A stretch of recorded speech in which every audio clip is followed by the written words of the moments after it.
No.1. Welcome back to RTS, and in today's video we are going to start with layout number 1 in our kit collaboration with the lovely Shannon at She's Crafty, in which we are doing something old, something new, something borrowed, something blue in order to make a kit. And I always find it amazing as to the different items you put in your kit from your stash and how you use them together on your layout. You normally probably would have never did it that way.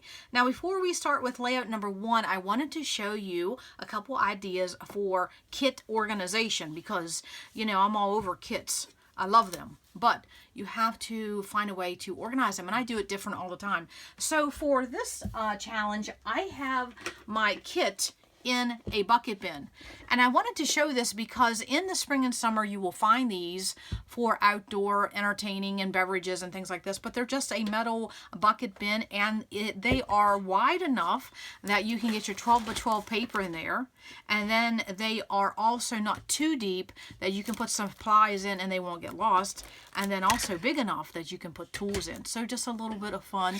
Look for a bucket bin. Love that for organizing, and they're not very expensive either.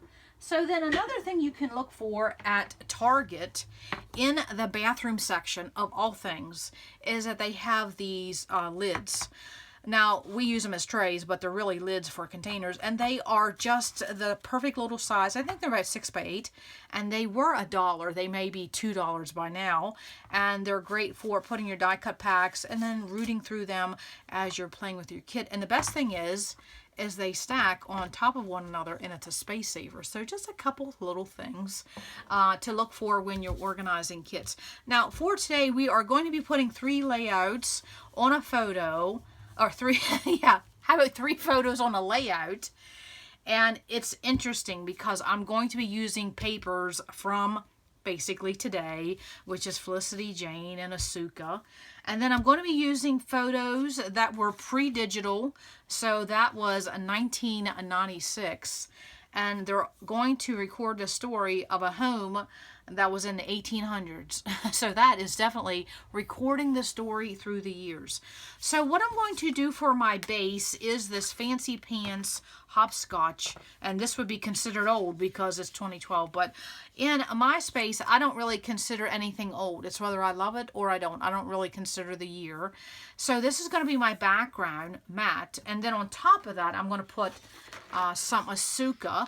And this is from just a background collection they had.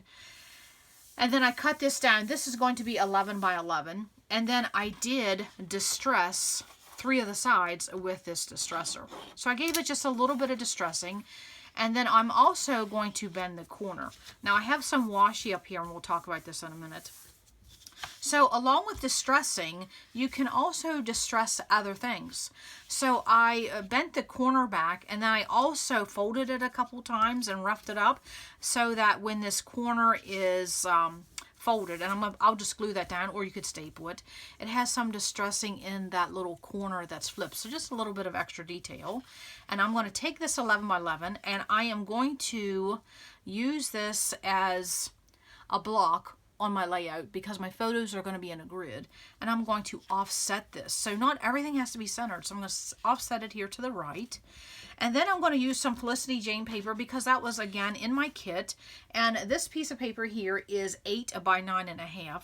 And I'm going to once again offset it and flush it over to the right as well. So these 2 papers are already off-centered and off-kiltered and off to the side, just as a different option. You don't always have to put everything in the center.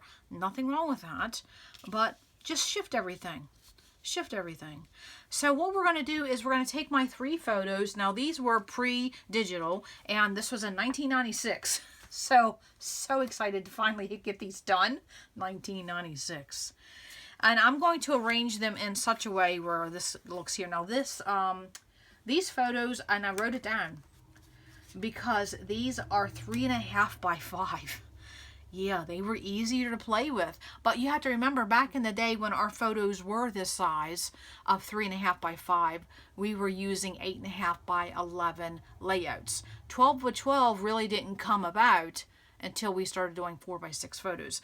So I'm going to, once again, put these in a grid. And I did trim this one down to, I think that's a 3.5 by 4. So I cut off 1 inch. So everything's going to be centered, off-centered, offset to the right, and then my photos are going to be in a grid. So that means right here I have the perfect quadrant left. You could put your title down here, your journaling, your title and journaling. I'm going to put an embellishment cluster because, you know, we are talking about this place in Charlottesville, Virginia. It is the home of James Monroe, which was the 5th president of the United States, and this was called Ash Lawn Highland back in the day, but now they just call it Highland. So I don't really have too much journaling because everything I wanted to say is in that sign. So it's amazing. And this all looks completely different today. So I have a place to do an embellishment cluster, and I'm going to probably put my title up here. And my title is not going to be very original, but it's going to do the job, and it's going to say home, because that's what this was. This was James Monroe home, and we toured this home. And so now what we're going to do, let's see. Here's our grid, there's our block, and we did some distressing, did some folding, and created a little bit of a photo corner there. Just some visual interest, that's all that is. And that's what distressing is too, just visual interest. So I'm going to play with some of those die cuts from that Hobby Lobby pack because there was a chair in there, and the pattern of this chair looks like the pattern from Felicity Jane. And then I also am going to add a shelf so that my photos don't look like they're running off the edge of the layout. Now this was done with a Fisker's apron lace punch, but this was also punched out of washi. So if you want to see how we do that, we talked about that in a recent video. So pop over to Patreon. You can put washi through your punches. There's a little trick about that. So I'm just going to put that down at the bottom, and you can see how it's going to run a little bit longer than my block. I'll move this up a little bit, and that will give you just a little bit more of a visual interest. Just like that folded photo corner up there. There's a faux photo corner. We just folded it. And so I'm going to take these die cuts. Now this one I probably wouldn't use as is. And so I'm going to not have it straight up and down. I'm going to put it on its side. And then this chair is going to be big enough to cover up the rows. So this piece of, I would call it, it's from a book.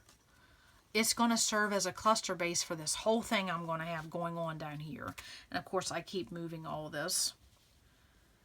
And we are going to put this here. And then we're going to put this on top of it. And all we're going to do is build a cluster. And I'm going to move this up just a little bit so you can see what I'm doing. And then I'm also going to be playing with more die cuts. That's all I'm going to do. More die cuts, because this one was in the Memory Lane Fancy Pants die cut pack. And I thought, oh yeah, we're talking about a president, a cameo. Yeah, so I'm going to probably put him right there and probably overhang a couple of these so that the photos are going to be side by side as a grid, and just a little bit of overlapping of my cluster to my photos. This is just an ornate frame, and I'm going to cover all of that up, and I'm just going to plop this right here just as a little bit of elegance. And I want to get some yellow in here because in the home there is that yellow addition, so I'm going to plop that there, just a little pop of yellow. And then I have the word home. Is this not perfect? Home, home, and home, because right there, home of the presidents. So I have the word home in a visual triangle right here in my title, and then I have it in the photo, and then I have it right here. So visual triangle, just in words. And then I'm also going to take one of these floral thickers that I love, and I'm going to use this on the page, and I'm going to put it right here. And again, it's going to tie in this cluster with the photos. Now, why am I picking this black and white one? There was a reason. Even though I have all these to choose from, they're all beautiful. Why would I pick a black and white one? Because, you know, we talk about visual triangle, if you like that design concept. So if you look at the word home, it's in black and white. And then if you look at the actual home, it's in black and white. And so then my flower is in black and white. So that makes a visual triangle of the black and white color. Just a fun little way to get that sneaky little visual triangle in. Now what I'm going to do up here is add some button banners because that was in my kit. Again, I probably would have never pulled these. And this is old school Bo Bunny. Remember how they used to do this? I'm sorry this keeps sliding like an ice rink over here. I don't know what's going on. We are in the middle of a windstorm. Maybe that's what it is. So I'm going to put these here. Now this has a little bit of burgundy in it. And I do not look to see, do I have burgundy here? I have multicolor, so anything will work. And then I have some blue. Now this will be a chance for me to consider some other colors when I do visual, my finishing touches. So when I do my visual, when I do my finishing touches, I can say, could I add some burgundy somewhere? Could I add a pop of a blue somewhere? And that will come into play. Now the other thing that I'm going to do is that, let's add something up here to the word home. Now that washi came from Paper Studio, and it just gives me a little bit of a yellow tie-in because again, here is yellow washi, here's the yellow in the home, and then there's also a yellow flower. So again, makes a visual triangle. And then I'm going to take this die cut. It looks like a little postage stamp, and I'm going to put it right under the H. And so now my word home for my title has a little bit of a base. And then I'm going to break out one of those Jenny Bolin punches. Again, I would have never used this if it was not in my kit. I would have never went to think to get this. I wouldn't have got off my seat to go get it, let's be honest. So when things are in your kit, you're more apt to use it. So when you are wanting to use a little bit of something with a little bit of a punch, don't be afraid to look at your die cuts as pattern paper to give you a little bit of something for your punches. So what I did was I took this tag, and then if you can see, do I have anything white here? Is that I took my Jenny Bolin punch and I punched a piece out of the tag because this is going to be a layering piece. So this is the piece that I'm going to use. Now I have to say something. This Jenny Bolin punch has intrigued me from the day I bought it all those years ago. And it does have a date on here. It says Fiskars 2013. But these were Jenny Bolin punches. What is this supposed to be? Is it supposed to be half of a ticket, half of a label, half of a bracket? Or maybe it's a half of all those. It's such a weird shape. So I'm just using it as a tucking piece. It almost looks like the half of a road sign or something. So I'm going to take the tag with the punched piece punched, and I'm just going to cover it up because all I want to see is the tag. And I don't know if you noticed, but I took some crochet thread and I used my Tim Holtz stapler. How many of us still have that thing? Yeah, I still use this. I think it was a good investment. And then I just stapled some thread on there, so that way I don't have to do knots all the time. And I'm just going to peek that through. And then also this punch piece, this Jenny Bolin punch piece, I'm just going to tuck it up there so you see it as a little bit of something, something, something. And so then that ties in a little bit of the brown. So I have brown here, brown in this die cut of James Monroe, and over here. So again, another sneaky visual triangle. Now what I'm going to do then is I'm going to add a photo corner up here on my block that's holding my grid of photos. And I think that came from Teresa Collins way back in the day. I have no idea why I'm using all this older stuff. But I guess then that was kind of what our series was about. Something old, something new, something borrowed, something blue. And you put it all together, no one would ever know unless you told them. Oh, the photos are from 1996. Bo Bunny, that was 2013. Punches, 2013. This Aspen from Felicity Jane, I just got it this week. So that type of thing. So up here in the title area, remember these Bo Bunny banner buttons? I said you could use those as finishing touches. On that same embellishment pack, here's going to be that pop of blue. It's going to be a blue button. And then here's the burgundy. I'm going to add a burgundy button. And then again, to tie in all of this yellow again, I'm going to do a yellow button. And they were on that Bo Bunny sheet. Isn't that interesting? All of them together. Now, I am not going to put any thread in those buttons because I think when it comes to buttons, there's two camps. People think that you have to have thread in every button. Some people like that, and that's one side of the camp. And the other side of the camp is, which is where I am, if I'm too lazy, I won't put thread in every buttonhole. But up here, I feel that I do need something because I do have some crochet thread down here. So I will go ahead and do that. I will put some up here. And let me get a pair of scissors. And this is what I do when I'm working on a page. And I don't want to forget. I will just cut off a piece. And then I'll just lay it up here. And I think what I may do is maybe I could tie some bows. I don't know. Do I really want bows? Or maybe I'll intertwine them all together. So I'll just put that up there. And one thing I noticed about my background paper from this Fancy Pants Hopscotch, what did we say that was, 2012? In the very, very top, and see if you can find it in the close-ups, it says February 23rd, 1893. And this home was, I think James Monroe, if I'm thinking correctly, he lived in this like for a quarter of a century in the 1800s. So I just thought that was interesting. Very interesting. And then what else am I going to do? I guess finishing touches of some enamel dots. So if you have enamel dots that are the big ones and you struggle, one thing we can do is tuck them under a die cut, and that way they don't look so big and you still get to use them. So I'm going to do 3 down here and a little bit of a visual triangle. And then up here, let's do something different with our enamel dots. Instead of putting them in a little cluster grouping of 3, how about if we line them up in 3s? And so let's put one here. I'll see if I can get them lined up.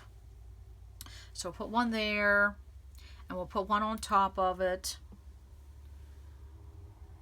and then another one on top of that. So that's another fun little way to do enamel dots. They don't always have to be in a grouping, because I have a lot of people tell me that they somehow cannot take enamel dots and put them in a grouping. Don't worry about it. You can line them up. Who says they have to be in a grouping? They really don't. And then to bring that visual triangle in of that beautiful emerald color, I'm going to put one right here in front of the H for home. So just another little visual interest. And I think if I'm looking around, honestly, that is my page. So I always say, have I met my objective when it comes to my layout? I always say, photos, check. Title, check. Journaling, I don't have any because this photo here tells all the history of this and the name of it, so I don't have to do that. But what I can do is add the year. So I'm going to use some of these Heidi Swapp little puffies, and I'm going to put a 1996, and let me see if I can grab them, and I'm going to put it over here, I think. So I do think the year looks better over here to the left of my photo grid block. So I would just put the year 1996. Now these are puffies, and I do find that they will pop off your page. So I do add an extra little bit of glue when I'm working on adhering this entire page. And I will have some completed close-ups, so you can definitely enjoy them. And then also I'll have links below, so make sure you hit continue reading and pop over to Shannon's channel and see what she's doing in this series of something old, something new, something borrowed, something blue. And I hope you join in and play along. So in the next video, we will do layout number 2. And so that means come back to RTS and keep recording the story. Bye.